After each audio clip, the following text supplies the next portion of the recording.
कराची दुनिया का दूसरा बड़ा शहर है। इसकी आबादी कई बड़े बड़े मुल्कों से ज़्यादा है। मिसाल के तौर पर कनाडा, जो रकबे के लिहाज से दुनिया का दूसरा बड़ा मुल्क है, मगर आबादी के लिहाज से कराची से छोटा है। यही नहीं बल्कि ऑस्ट्रेलिया, जो कि एक मुल्क ही नहीं बल्कि एक बर्रे आज़म है, यानी एक कॉन्टिनेंट है, ये भी आबादी में कराची से छोटा ही है। इसके अलावा रुए ज़मीन पर दर्जनों मुल्क ऐसे हैं जो कराची से बहुत ज़्यादा छोटे हैं। कराची के रोशन पहलुओं के साथ साथ इसके कुछ तारीख मकामात यानी डार्क साइड्स भी हैं, जिनके बारे में आज हम इस वीडियो में बात करेंगे। बाज़ लोग जिन्नात और जादू टोना पर बिल्कुल यकीन नहीं रखते। इनका ख्याल है कि जिन्नात एक वहम है, लेकिन जिन्नात का वजूद एक हकीकत है। जिन्नात के बारे में दुनिया का हर मज़हब और हर तहजीब यानी कि सिविलाइजेशन गवाही देती है। ये हमारी तरह ज़िंदगी गुजारते हैं, इनकी शादियाँ भी होती हैं और बच्चे भी होते हैं, और ये मरते भी हैं। जिन्नात बाज़ जगहों पर कब्ज़ा भी कर लेते हैं और अक्सर व बेशतर अपनी मौजूदगी ज़ाहिर करते रहते हैं। कराची में भी कुछ ऐसी ही जगह हैं जहां कई अफराद ने कुछ गैर मामूली साए या सरगर्मियों को देखने का दावा किया है। आइए देखते हैं वो कौन सी जगह हैं। सबसे पहले बात करते हैं डालमिया रोड की। कारसाज और गुलिस्तान जौहर को मिलाने वाली सड़क डालमिया रोड कराची की मारूफ तरीन सड़कों में शुमार होती है। इस सड़क के बारे में कदीम वक्तों से आज तक एक कहानी बयान की जाती है कि अक्सर इस रोड पर एक पुरस्कार लड़की को देखा जाता है जो दुल्हन बनी हुई होती है और उसने सुर्ख लिबास पहन रखा होता है। लोगों का कहना है कि 60 की दहाई में जब कराची में बाकायदा डांस क्लब हुआ करते थे, ये खातून एक डांसर थी जिसे जख्मी करके इस सड़क पर मरने के लिए छोड़ दिया गया और उसने इस सड़क पर सिसक कर अपनी जान दे दी, जो कि कारसाज के नाम से मशहूर है। वो औरत आज भी यहाँ से गुजरने वालों को मदद के लिए रुकने का कहती है और अचानक गायब हो जाती है, जबकि अक्सर लोग इसे यहाँ रात के वक्त भटकते हुए देख चुके हैं। बाज़ अफराद का दावा है कि आधी रात को सफ़र करने वाले जब डालमिया रोड पर पहुँचते हैं तो किसी वजह से वो रुकने पर मजबूर हो जाते हैं। रुकने के बाद उन्हें एक सजी सजाई सुर्ख लिबास में मलबूस दुल्हन नजर आती है, जो किसी अजनबी ज़बान में उनसे गुफ्तगू करने की कोशिश करती है। ड्राइवर्स का पहला ख्याल यही होता है कि किसी परेशान हाल दुल्हन को मदद की ज़रूरत है, लेकिन देखते ही देखते उसकी शक्ल बदल जाती है और वो एक खौफनाक चुड़ैल का रूप धार लेती है। कुछ अफराद ने यह भी दावा किया कि जब वो रुके नहीं तो उस दुल्हन ने उनका पीछा किया और उन्हें इसकी चीखें भी सुनाई दी। डालमिया रोड पर आधी रात को भटकने वाली इस दुल्हन नुमा हेवले की सीसीटीवी फुटेज भी अब इंटरनेट पर देखी जा सकती है।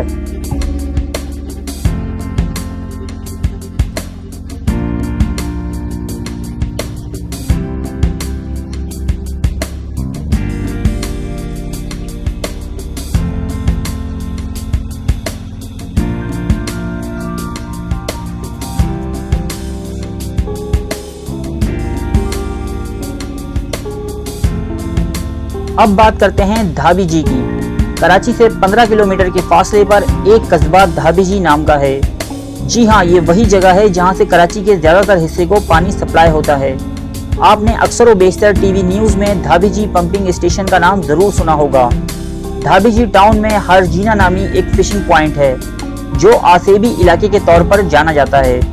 मकामी माहीगीरों के मुताबिक अकेले वहाँ जाने या सूरज ग़ुरूब होने के बाद वहाँ जाना खतरे से खाली नहीं कि कहीं आप रात को वहां मछली के शिकार को जाएं और किसी बेचैन बदरू भूत प्रेत का शिकार हो जाएं। वैसे मेरे ख्याल में आपको वहां दिन में भी नहीं जाना चाहिए। जब आप कभी उस जगह को देखेंगे तो मेरी बात समझ जाएंगे। हॉक्स बे हेड कराची। कराची का शायद ही कोई ऐसा शहरी हो जो कभी हॉक्स बे नहीं गया हो। हॉक्स बे तफरी के लिए एक बेहतरीन साहिल है। यहाँ ना सिर्फ कराची बल्कि पाकिस्तान भर से लोग पिकनिक मनाने आते हैं। इन लोगों के लिए बहुत से खूबसूरत हट बनाए गए हैं। इन हट्स के दरमियान वाक़या एक हट आसेब ज़्यादा मशहूर है और इसे कोई किराए पे नहीं ले सकता। बहुत सारे लोग जो इन बातों पर यकीन नहीं रखते वो इस हट को देखने जाते हैं और इसमें रात भर रहने का चैलेंज भी कबूल करते हैं। मकामी लोगों का कहना है कि अगर कोई बेवकूफ़ ये हिमाकत करता है तो वो सुबह होने से कबल ही चीखता चिल्लाता बाहर आ जाता है। कहा जाता है कि पूरे चांद की रात में इस हट के अंदर जिन्नात की शादियां अंजाम पाती हैं और ये जिन्नात बिन बुलाए मेहमानों यानी इंसानों से बहुत बुरा सलूक करते हैं। अब बात करते हैं कराची के बीचों बीच वाक़या कुछ आसेबी मकानात की। اگر آپ کبھی PECHS سوسائٹی کے بلاک 6 کی گلیوں میں جائیں تو آپ وہاں دیکھیں گے کہ ہاؤس نمبر K39 سے ایک پراسرار روشنی باہر آ رہی ہے۔ اس کا مطلب ہے کہ وہاں کوئی رہائش پذیر ہے۔ حالانکہ یہ گھر کئی اشروں سے بند پڑا ہے۔ کئی لوگوں کا کہنا ہے کہ انہوں نے اس گھر میں سفید لباس پہنے ہوئے ایک کمزور سی خاتون کو اکثر دیکھا ہے، جو رات کے پچھلے پہر گلی میں چلتی ہوئی نظر آتی ہے، مگر صبح فجر کے قریب وہ غائب ہو جاتی ہے۔